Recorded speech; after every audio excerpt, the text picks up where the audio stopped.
What's the missing link? Because you can practice for years and achieve very little when it comes to actually performing and playing. And I used to feel like that. I was practicing hard, techniques and theory and everything, but I couldn't put the things together into something meaningful. I couldn't improvise. I could learn something beforehand. I could practice a song, a riff, a bunch of chords, and I could practice a solo before I was playing with the guys, but I couldn't just come up with stuff on the spot. In order for you to do that, you need the missing link of integration. It's a whole new thing. It's a whole thing that we don't see. And please don't put this or push this aside as something small. It's huge, and it's what most people are missing in that development. Because we practice a little lick, or we practice a technique or a sequence. Right? I used to do that over and over again, which is a really good idea. Or I used to practice strumming, right, in the beginning, and then I practiced arpeggio. It's out of tune now. Right? Something like that, right? Right? So I could play a song that sounded like this. Right? Or I could play a song that sounded like this. But the simple thing of making sure that I could go seamlessly back and forth between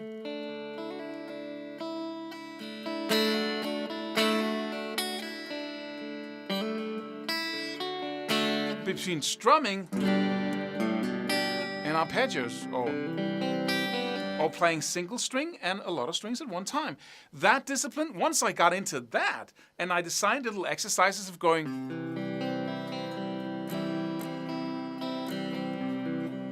right, anchoring my PC bone where the low E string meets the bridge, or approximately.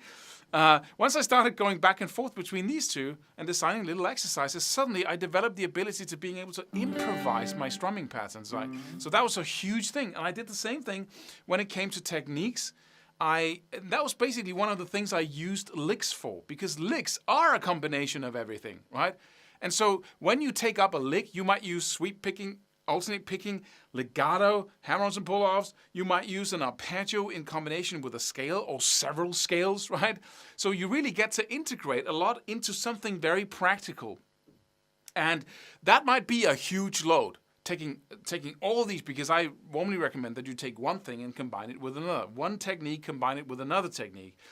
So you keep your challenges where you can really punch them and do them in a short period of time. But once you start learning licks, you have all kinds of things working in there. And the way to not becoming overwhelmed, or the way to master that, is to take something small and loop it over and over again. That's what we do when we're looping. When we take one long string of notes, and then we take the first ones, loop them, take the next ones, loop them, then loop the middle, which is integration, right? Again, we take the first part, integrate it with the second, making sure that we can go back and forth, right? Seamlessly, with no effort. And then we do the next part. It might say, oh, that's a huge load, Claus. That's a lot of work. I just want to learn to play it from start to end. Well, then you become like a Play-Doh. I don't know what you call it in English, but like a machine that just plays notes, right? You want to learn to go back and forth like that. And that's integration, because you learn to integrate all kinds of techniques. And that's what licks are really, really good for. It's a study of how to take everything you know and combine it into music, into something real. But the way to keep it at a level where you can really do it and master it is to make sure you loop every little part of it. What that also does, final point here, what that also does is that you engage in the most important principle of mastery, which is mastery, which is not waiting to master something, but deciding right now that I want to master something right now.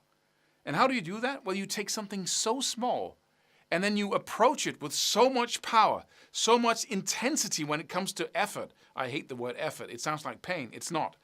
But you approach it with this much, and you take this little, and then you disintegrate it. You punch through it completely.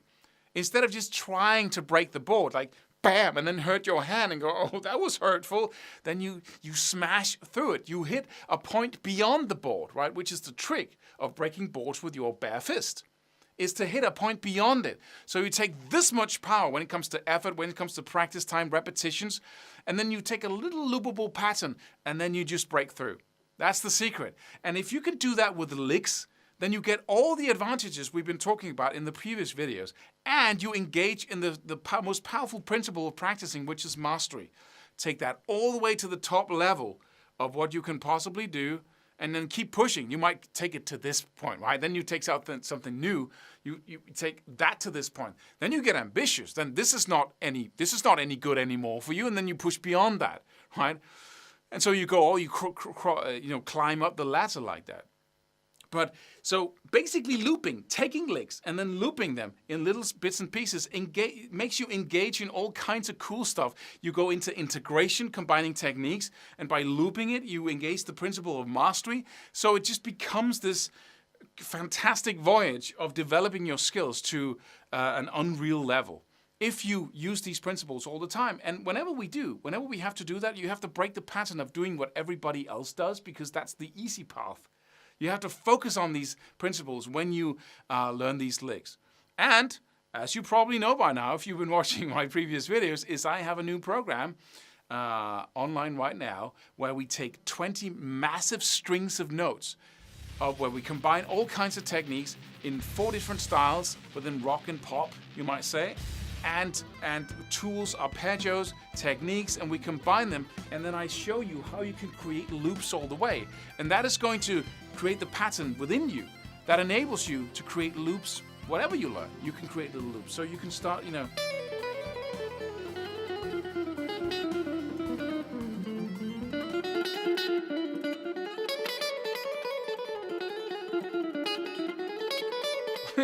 just keep on playing and playing and playing and ending and beginning your lines whenever you feel like it, getting the most out of your licks and really developing your own unique playing style.